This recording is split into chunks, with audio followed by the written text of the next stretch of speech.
گناہگاروں کے لیے دعا کرنے کے باب میں ہے، حضرت یزید بن اسم رحمہ اللہ علیہ کہتے ہیں شام کا ایک بہت طاقتور اور خوب لڑائی کرنے والا آدمی تھا، وہ حضرت عمر رضی اللہ عنہ کی خدمت میں آیا کرتا تھا۔ وہ چند دن حضرت عمر کو نظر نہ آیا تو فرمایا فلاں ابن فلاں کا کیا ہوا؟ لوگوں نے کہا امیر المومنین اس نے تو شراب پینی شروع کر دی ہے اور مسلسل پی رہا ہے۔ حضرت عمر رضی اللہ عنہ نے اپنی منشی کو بلا کر فرمایا خط لکھو، اور خط میں لکھا یہ خط عمر بن خطاب کی طرف سے فلاں کے نام، السلام علیکم،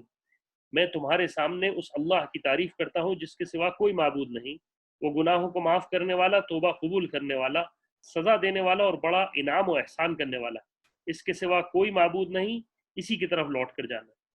پھر حضرت عمر نے اپنے ساتھیوں سے فرمایا تم لوگ اپنے بھالا بھائی کے لیے دعا کرو کہ اللہ تعالیٰ اس کے دل کو اپنی طرف متوجہ فرما دے اور اس کو توبہ کی توفیق عطا فرما دے۔ جب اس کے پاس حضرت عمر رضی اللہ عنہ کا خط پہنچا تو اسے بار بار پڑھنے لگا اور کہنے لگا وہ گناہوں کو معاف کرنے والا، توبہ کو قبول کرنے والا، سخت سزا دینے والا ہے،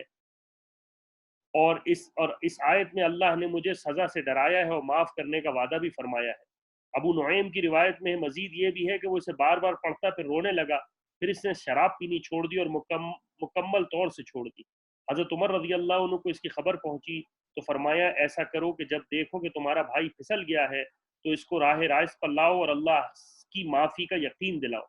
اور اللہ سے دعا کرو کہ اس کی توبہ کی توفیق عطا فرمائے، اور تم اس کے خلاف شیطان کے مددگار نہ بنو، اسے اللہ کی رحمت سے نا امید نہ کرو۔